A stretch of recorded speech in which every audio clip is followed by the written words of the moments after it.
Kalau ditanya, apakah kamu setuju kalau harga Pertamax naik dari 12.000 jadi 16.000? Nah, dengan yakin aku akan jawab ya.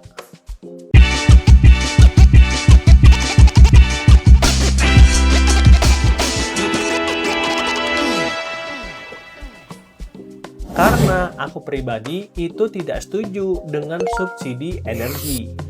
Tapi di saat yang sama, aku juga tidak setuju kalau negara fokus menghabiskan anggaran untuk program konsumtif jangka pendek.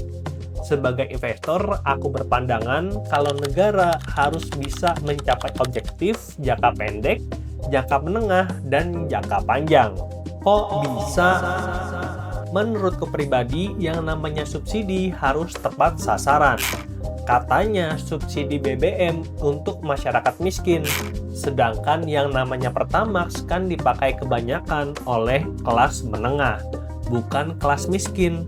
Apalagi kita tahu kalau orang kelas menengah bisa pakai BBM sampai puluhan liter dalam satu minggu.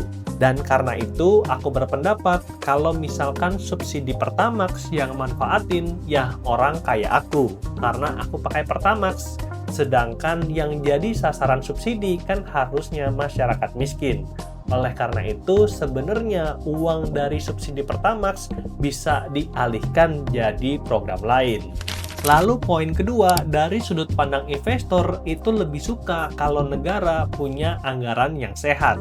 Artinya program subsidi itu diminimalisir dan program pembangunan jangka menengah dan jangka panjang itu dipercepat. Sebagai contoh, kita tahu kalau misalkan pemerintah akan membangun jalur kereta api untuk Sumatera, untuk Kalimantan, dan juga mungkin untuk Papua serta Sulawesi.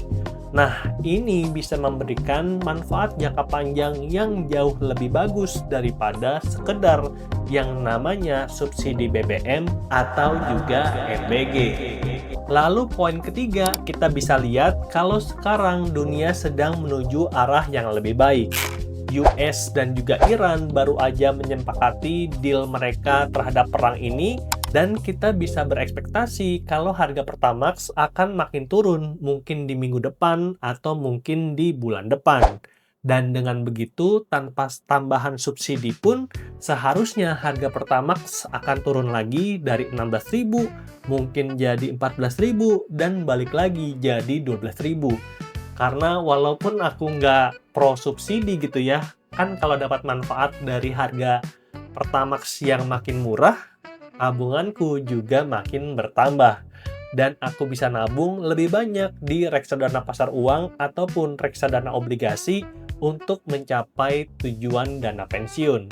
Dan buat kamu yang pengen nabung jangka panjang, di channel ini aku ada jelasin tentang nabung reksadana, nabung saham Indonesia, juga nabung saham US atau Amerika. Kamu yang tertarik bisa klik tombol subscribe. Jadi kesimpulannya apa Bang? Seharusnya anggaran pemerintah itu dibagi merata untuk program jangka pendek, jangka menengah, dan jangka panjang. Jangka pendek untuk bantu masyarakat yang kesulitan lewat subsidi Pertalite juga subsidi gas. Jangka menengah lewat pendidikan dan juga peningkatan skill. Kita lihat sekarang udah banyak program vokasi dan harapannya orang-orang yang lulus ini bisa mendapatkan dan diserap tenaga kerjanya.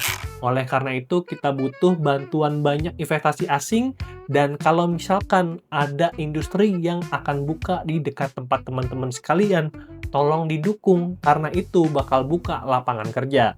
Dan jangka panjang, kita bisa dukung pembangunan infrastruktur juga teknologi, dan aku pribadi itu berencana untuk kuliah S2 lagi di University of Melbourne Master of Information Technology.